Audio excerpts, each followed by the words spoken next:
Hey guys, welcome back to my channel. Today I just want to talk a little bit about how to get back on track and how to get out of a funk if you have found yourself in one, as I did a few weeks ago. I feel better now, but I feel like it's been a result of a lot of mental work, and I'm sure you know as well as I do that if you're more than just a couple months out after weight loss surgery, or even if you haven't had surgery, if you're just on a weight loss journey, after a while, the physical part isn't necessarily the hard part.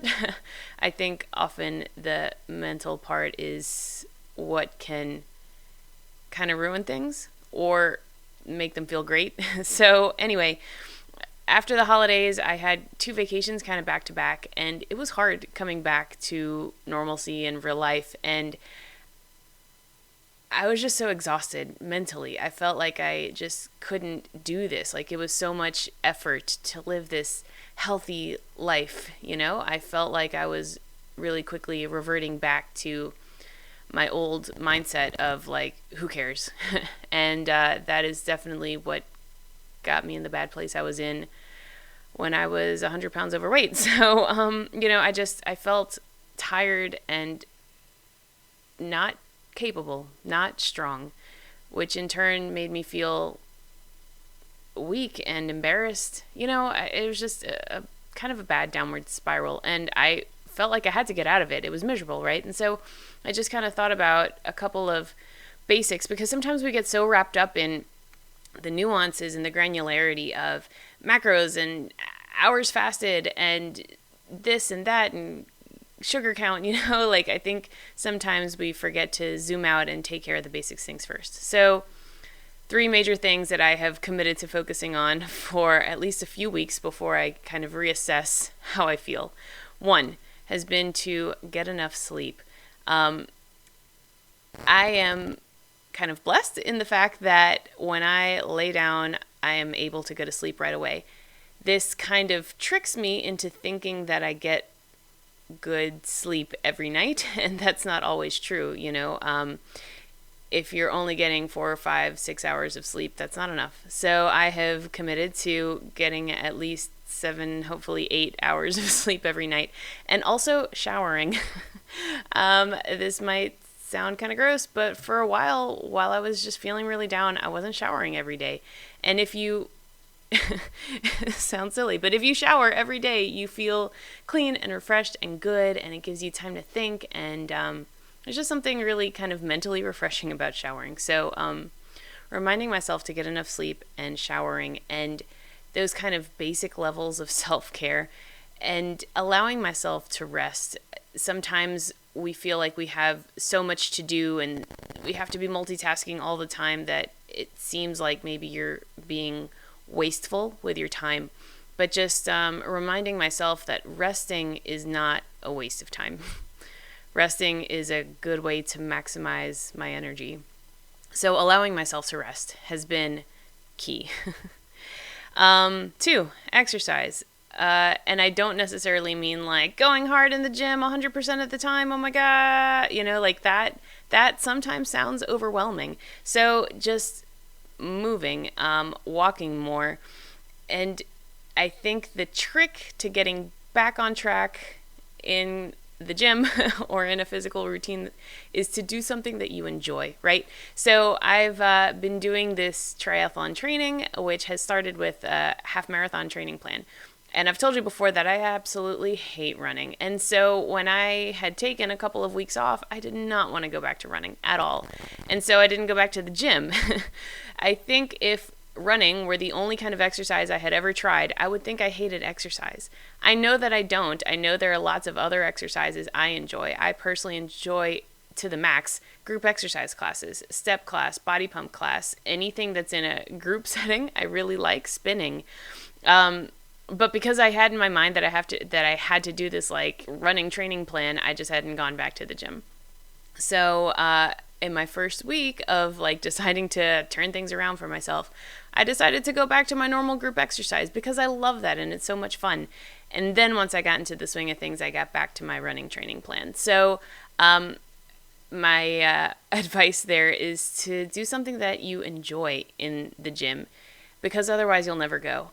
And as far as the running, I have continued to do it. And you know what's funny is that I used to always listen to music. I would just put Pandora on, like top hits, radio, whatever.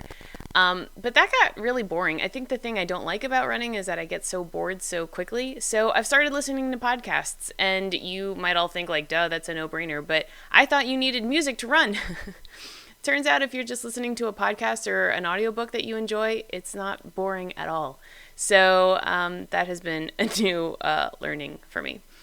And then my third pillar has been to eat right. Obviously, I mean, this whole funk or I don't like to say depression, but you know, this like blue feeling isn't necessarily a result of having gained a little bit of weight. I think having gained weight is a result of feeling down, you know, and I've said this time and time again that when you're stress eating or eating as a result of being overwhelmed by your emotions, you shouldn't address the eating. You need to address the emotions, right? So in terms of eating right, I know what to do. I know what my plan is. I know what macros and calorie counts make me feel good. So it has just been a matter of actually doing it. But when there are so many temptations and there has been a period of time when you haven't been following that, it's hard to just jump back in and do it. So what I find helps is to eliminate choice as much as possible, because opportunities to negotiate with yourself are emotionally exhausting, right? And so when you're already emotionally exhausted, this constant negotiation of like, if I have this, but then I'm not going to be able to have that, and I'm like subtracting calories here and there, like that's a lot and it's tiring. So I don't really meal prep in the sense of like cooking all my food for the week on like a Sunday and just packing it up, because to me that feels like eating leftovers all the time, and I don't really like that, and I like to cook. But what has helped is eliminating choice in the sense of just planning what I'm going to eat all week. Write it down. I put it in my MyFitnessPal. And that way, when the day comes, I know these are the things I'm eating today. So just kind of eliminating that choice, that decision-making moment in the moment, really helps as well, because then it's binary, right? Can I have this? Can I not have it? It's already written down. This is what I'm having today. Also, I've decided to kind of cut out a couple of trigger foods. And again, I think when you're getting back on track, you can't go 100% crazy with something really extreme, because that's really hard to do. So I've decided to just cut out 2 like trigger foods, which for me have been nuts and nut butters. And even though those are often low carb and often not that bad in small portions, I know that those are trigger foods for me, and I love them. And for now, I have cut them out. I will reintroduce them later, but you know, again, eliminating this choice and making things a little bit more binary just simplifies my life. And having good snacks on hand. So I don't have a tub of cashews to reach for. Well, there's the bag of chips that my husband has. Well, I don't want those either, right? So like prepping good snacks for myself. I made, just last weekend, I made a big batch of the zucchini pizza muffins and cauliflower hash browns, and those are things that I can keep in the fridge or take to work with me and just have as like a good healthy snack. I'll put those recipes below if you're interested, to just have on hand. So preparing myself for moments of necessity has really helped as well. So those are just the 3 things, and I know, like I said, that sounds really basic, but sometimes simplifying your life and getting enough sleep, exercising, and fueling your body properly can really help you find a state of mental clarity such that you can discern if there are other issues in your life that need to be addressed, right? And so mentally, I've just tried to remind myself that this feeling of being down or overwhelmed is temporary. Inevitably, that feeling passes. All of this is just to kind of make it pass more quickly. I also just try to be patient with myself, right? So I'm not going to lose 10 pounds in 4 days.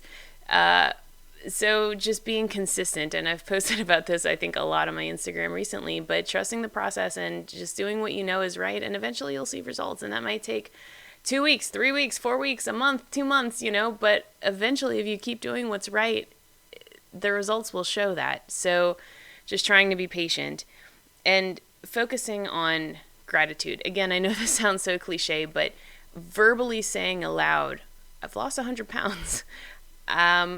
I feel good. I look good. I'm healthy. I'm not on diabetes medication. Like all of these things that are good, focusing on those things throughout the day. Like for me, it means literally saying them out loud because I know them to be true in my head, right? But reminding myself really helps me feel less down about where I am in that moment, right?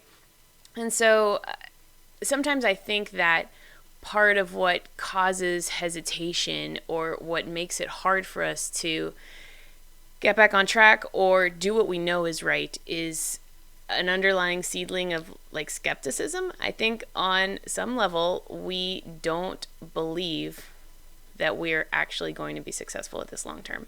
I'm obviously just speaking for myself.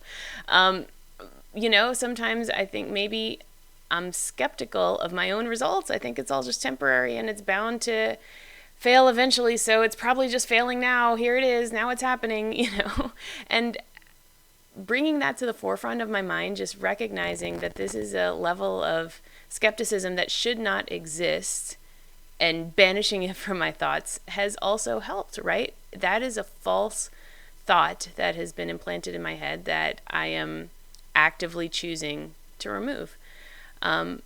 In replacing it with truth that I know if I continue doing what's right, I will continue to see good results.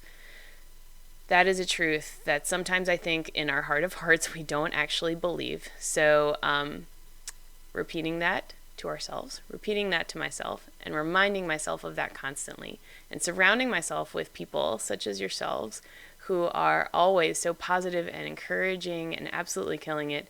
All of this has really helped. I guess it's been like 2 weeks or so that I have felt better, more in control.